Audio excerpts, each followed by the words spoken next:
एक छोटा बच्चा था। उसका नाम था इंद्रू छोरा। उसके घर से कुछ दूर अमरूद का एक पेड़ था। इंद्रू उस पेड़ पर अक्सर अमरूद खाने जाया करता था। एक दिन इंद्रू को पेड़ पर चढ़कर अमरूद खाते हुए एक राक्षसी ने देख लिया। वह पेड़ के नीचे आकर इंद्रू से बोली, बेटा, अपनी आंखें बंद करो, फिर अमरूद निकालो। ऐसा करने से कच्चे अमरूद पक जाएंगे। वह राक्षसी की बातों में आ गया। वह आंखें बंद कर अमरूद निकालने लगा। वह पेड़ से गिर गया। राक्षसी ने उसे थैले में बंद कर दिया। वह अपने घर ले जाने लगी। थैले के अंदर इंद्रू भगवान को याद करने लगा। भगवान का चमत्कार हुआ। राक्षसी लघु शंका से निवृत्त होने चली गई। उसने थैले को एक स्थान पर रख दिया। इसी बीच इंद्रू थैले से के अंदर से चिल्लाया, बचाओ, कोई मुझे बचाओ। यहाँ आसपास कुछ बच्चे गायों को चरा रहे थे।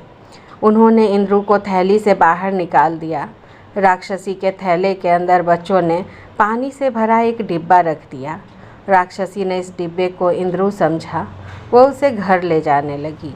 जब राक्षसी चल रही थी, पानी के डब्बे से कुछ पानी रिसकर राक्षसी के शरीर पर गिरने लगा। राक्षसी को लगा कि थैले में बंद लड़का पेशाब कर रहा है।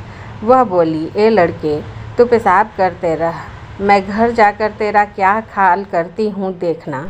घर पहुँचने पर राक्षसी ने अपने लड़की को थैला खोलने को कहा। थैला खोलने पर उसे पानी का डिब्बा दिखाई दिया। दूसरे दिन की बात है। इंद्रू अमरूद के पेड़ पर चढ़कर अमरूद खाने लगा। वह राक्षसी फिर पेड़ के नीचे आ गई। वह इंद्रू की ओर देखकर बोली, बेटा, एक पैर कच्ची टहनी पर रखो, दूसरा पैर सूखी टहनी पर, तब अमरूद निकालो। ऐसा करने से अमरूदों का स्वाद मीठा हो जाएगा। मैं आज तुम्हारी बातों में नहीं आने वाला। कल मैं किसी तरह से बच गया था। राक्षसी की बात को सुनकर इंद्रू बोला। राक्षसी बोली, कल वाली औरत को मैंने भी देखा था। वह तो बुढ़िया थी, मैं तो जवान हूँ।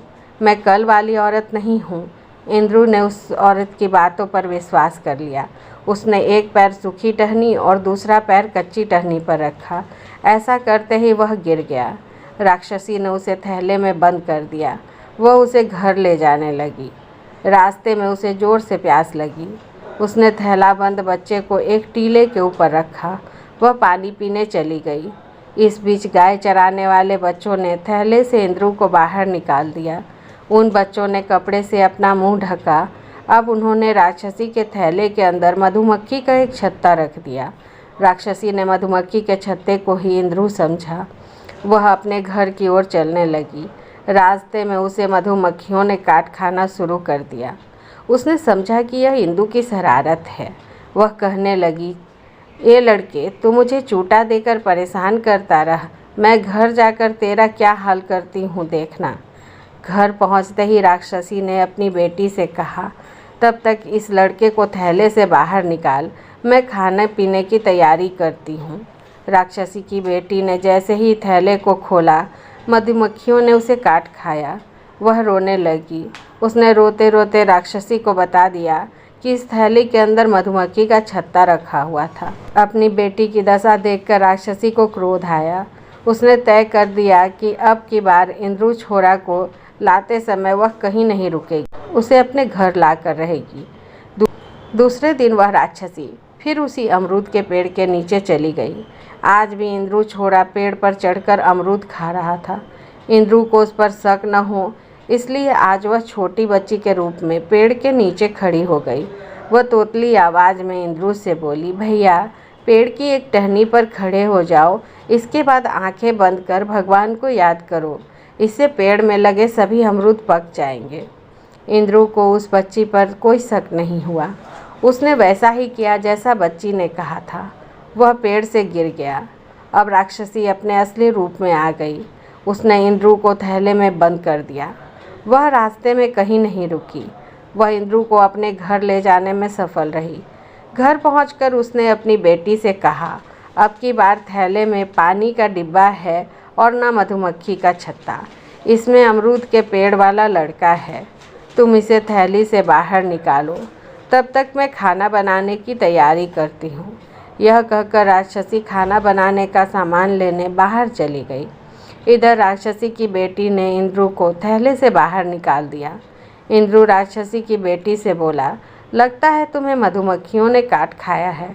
मेरे पास मधुमक्खी के कांटे से बचने का मंत्र है, मुझे दे दो ना। राक्षसी की बेटी बोली, ठीक है, मैं तुझे यह मंत्र दे दूंगा, किंतु मुझे पहले मनचाहे वेश में आने का तरीका बताना होगा। राक्षसी की बेटी ने इंद्रू को एक जड़ी दी। वह बोली, इस जड़ी को जीभ में रखने पर तुम जिसका भेष धारण करना चाहो वैसे ही बन जाओगे। जब तुम अपने असली रूप में आने की सोचोगे तो तुम्हें असली रूप प्राप्त हो जाएगा। इस जड़ी के प्रयोग से इंद्रू ने राक्षसी की बेटी का रूप धारण किया। उसने राक्षसी की बेटी को मारकर ओखली में कूट दिया। राक्षसी खाना बनाने का सामान लेकर वापस आई तो उसने इंद्रू को ही अपनी बेटी समझा। उसने ओखली से अपनी बेटी का मांस उठाकर पका लिया। उसने अपनी बेटी समझकर इंद्रू को मांस खाने को दिया। आज मेरा मन मांस खाने का नहीं कर रहा है, तुम ही खा लो, मैं कल खा लूँगी। राक्षसी की बेटी के भेष में इंद्रू ने कहा। राक्षसी ने धोखे से अपनी बेटी का मांस खा लिया। कुछ देर बाद अपने असली रूप में आकर इंद्रू राक्षसी के मकान के ऊपर चढ़कर चिल्लाने लगा, सब लोग सुनो, आज एक औरत ने अपनी ही बेटी का मांस खाया है।